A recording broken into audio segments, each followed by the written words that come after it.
आपके हैं कहां, ये तो सब कॉम्प्लॉन के हैं।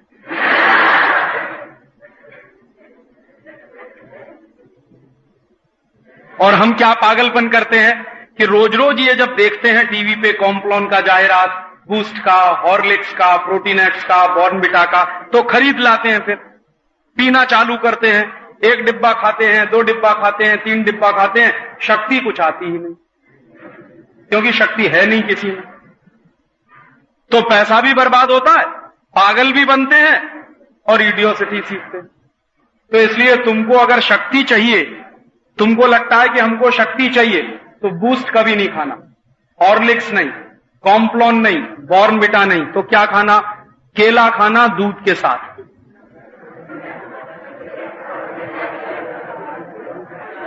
अगर शक्ति लेनी है तो सबसे बढ़िया चीज है दूध के साथ केला खाना या दही के साथ केला खाना। और तुमको मैं बताता हूं, एक सबसे अच्छा टेनिस खिलाड़ी है, उसका नाम है बोरिस बेकर। बोरिस बेकर जब खेलता है मैच, तो तुम देखो उसको, वो जितनी देर मैच नहीं खेलता, मैच बंद रहता, वो केला निकाल के खाता रहता अपने बैग में। और बोरिस बेकर की मालूम है सर्विस की स्पीड क्या? बोरिस बेकर जब सर्विस करता है तो 140 किलोमीटर प्रति घंटे की रफ्तार से सर्विस होती है उसकी। माने राजधानी जितनी तेज दौड़ती है उतनी तेज बोरिस बेकर की गेंद जाती है। एक बार मैंने बोरिस बेकर का इंटरव्यू पढ़ा, तो उसने पूछा पत्रकार ने कि तुम्हारी शक्ति कहां से आती? तो उसने कहा मैं केला खाता रहता, खाने से भी ज्यादा वो केला खाता। तो इसलिए तुम भी खाओ, किसी ने मना किया है क्या? और सस्ता बहुत मिलता है केला तो, और दूध है ही घर में, तो दूध के साथ केला खाओ सुबह सुबह, तो सबसे अच्छी शक्ति बनेगी। समझ में आ रहा है ना? इसलिए मैं कहता हूं कि इडियट बॉक्स बंद करो। ये इडियट बॉक्स तुमको कभी केले का जाहिरात दिखाता? कभी आता है केले का जाहिरात? क्यों नहीं आता? दुनिया में बोरिस बेकर अगर केला खा के इतना अच्छा खिलाड़ी बना, तो जाहिरात केले का आना चाहिए कि हॉर्लिक्स का? तो ये इडियट बॉक्स है कि नहीं? हाँ, इसलिए नहीं दे। और ये कैसे इडियट बताता है आपको, टेलीविजन पे एक जाहिरात आता है, उसमें कहते हैं रोटोमैक नाम का एक पेन है, उसको बोलते हैं लिखते लिखते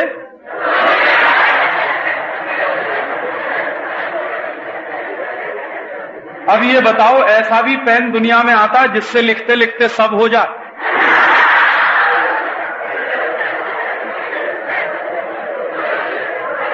हो सकता है ऐसा पेन? बताओ, किसी ने देखा है? तो ये इडियट है कि नहीं? ऐसे ही हमको इडियट बनाता है, उस पर एक एडवर्टाइजमेंट आता है, फेयर एंड लवली गोरेपन की क्रीम। अभी तुम ये बताओ कि अगर फेयर एंड लवली लगा के सब गोरे हो जाते, तो साउथ इंडिया में तो कोई काला नहीं होना चाहिए।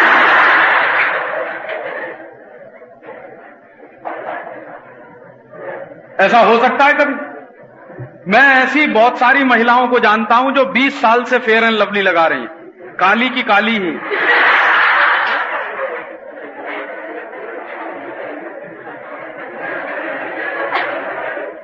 दुनिया में कोई भी क्रीम नहीं है जो किसी को गोरा बना दे, ये आप लिख लो। विज्ञान में, टेक्नोलॉजी में आज तक ऐसी कोई तरक्की नहीं हुई है जो क्रीम किसी को गोरा बना दे या ज्यादा सुंदर बना दे। भगवान ने जैसा बनाया है हम बहुत अच्छे हैं। ये टीवी बुद्धू है, इसलिए इसको देखना बंद। हम सब बहुत अच्छे हैं, हमको बेवकूफ ये टीवी बनाता। और कभी कभी इसकी बेवकूफी इतनी बढ़ जाती है कि बहुत अच्छा होता बहुत अच्छा होता कि भारत सरकार ये सब बंद कर दे, क्योंकि बहुत बदतमीजी बढ़ रही है टेलीविजन। आजकल टेलीविजन पे एक जाहिरात आता है चिकलेट्स की गोलियों का।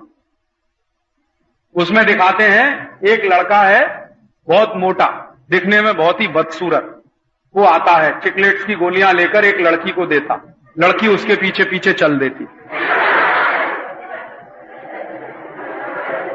क्या बदतमीजी दिखा रहे हैं जानते हो? ऐसा दिखा रहे हैं कि भारत की लड़कियां इतनी फालतू हैं जो चिकलेट्स की गोली पे किसी के भी पीछे चल रहे। इसलिए ये टेलीविजन सिर्फ बुद्धू ही नहीं है, बदतमीज भी। हम सब बहनों का अपमान करता है। रोज अपमान करता। इससे बड़ा अपमान किसी भी महिला का हो नहीं सकता। इसलिए मैं तुमसे कह रहा हूं कि टीवी देखना बंद करो, नहीं तो तुम सब बुद्धू बनो। और टीवी का असर जानते हो क्या होता है? मेरा एक दोस्त है, वो औरंगाबाद में रहता, गंगापुर नाम का एक गांव में। उसका 1.5 साल का बच्चा, 1.5 साल का, दिन भर टीवी देखता।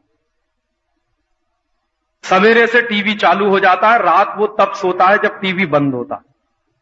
उस बच्चे को अगर दूध पिलाना हो तो टीवी चलाना पड़ता, खाना खिलाना हो तो टीवी चलाना पड़ता, वो कभी रोना शुरू कर देता है तो टीवी चलाना पड़ता है। इतना पागल हो गया वो। अभी 1.5 साल का है। अभी जरा सोचो कि जब वो बड़ा होगा तो क्या करना। मैंने मेरी आंखों से एक 11 साल के विद्यार्थी को देखा अभी चंद्रपुर में। वो 11 साल का विद्यार्थी किसी स्कूल में पढ़ता। वो टेलीविजन पे शक्तिमान देखता था, बार बार, जितनी बार आए उतनी बार।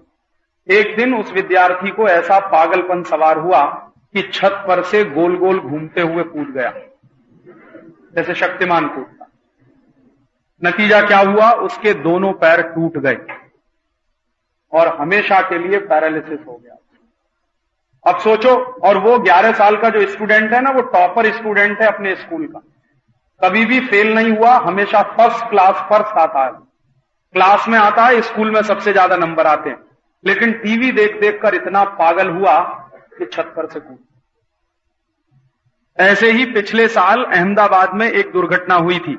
एक 7 साल की लड़की ने अपने 1.5 साल के भाई को वॉशिंग मशीन में डाल दिया था धुलने। क्यों? उसको ऐसा लगा कि वॉशिंग मशीन में कोई भी चीज डालो तो वो धुल जाती है।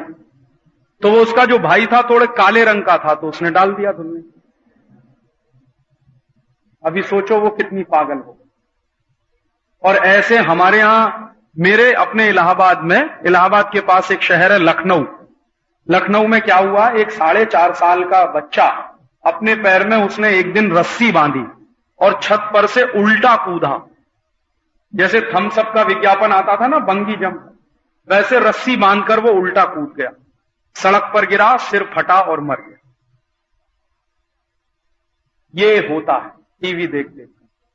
अमेरिका में टीवी देख देख कर 2 करोड़ बच्चे पागल हो गए।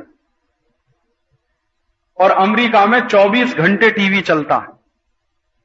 वहां 56 टीवी चैनल्स हैं, 56 टीवी चैनल हैं, 24 घंटे चलते हैं।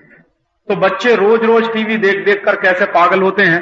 अभी अमेरिका में वॉशिंगटन डीसी नाम का एक शहर है, जो अमेरिका की राजधानी।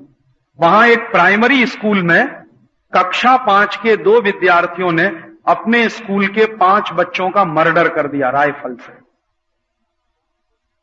और उनका टीचर बचाने आया, उसको भी गोली मार दी। अभी उम्र कितनी है? एक बच्चे की उम्र थी 13 साल, दूसरे की थी 11 साल।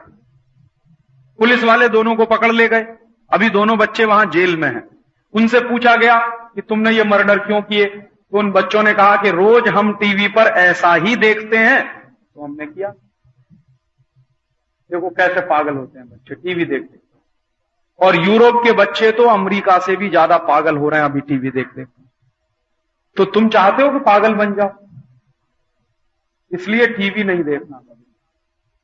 और इसलिए भी टीवी नहीं देखना कि उस पर देखने लायक कुछ नहीं आता। मान लो हम टीवी देखते हैं, उसमें मान लो चित्रहार आता, एक एक से गंदे गंदे गाने हम सुनते, एक एक से घटिया घटिया गीत सुनते। हमारी मां के साथ बैठते हैं, हमारे पिताजी के साथ बैठते हैं, हमारे दादा दादी के साथ बैठते हैं। मुश्किल यह है कि किसी को शर्म नहीं आती, सब एक साथ बैठते।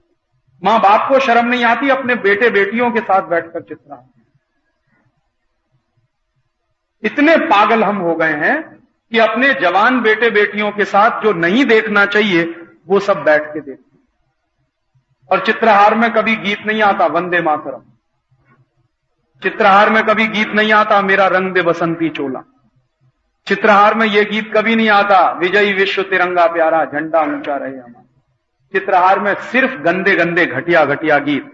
चोली के पीछे क्या है? चीज बड़ी है मस्त मस्त, आती है क्या खंडाला। और सोचो हम रोज रोज ऐसे गंदे गंदे गीत गाएंगे, यही गीत देखेंगे, यही गीत सुनेंगे, तो हमारा चरित्र कैसा बने। और तुमको मैं सिर्फ यही कहना चाहता हूं कि अगर तुम्हारा चरित्र नहीं बना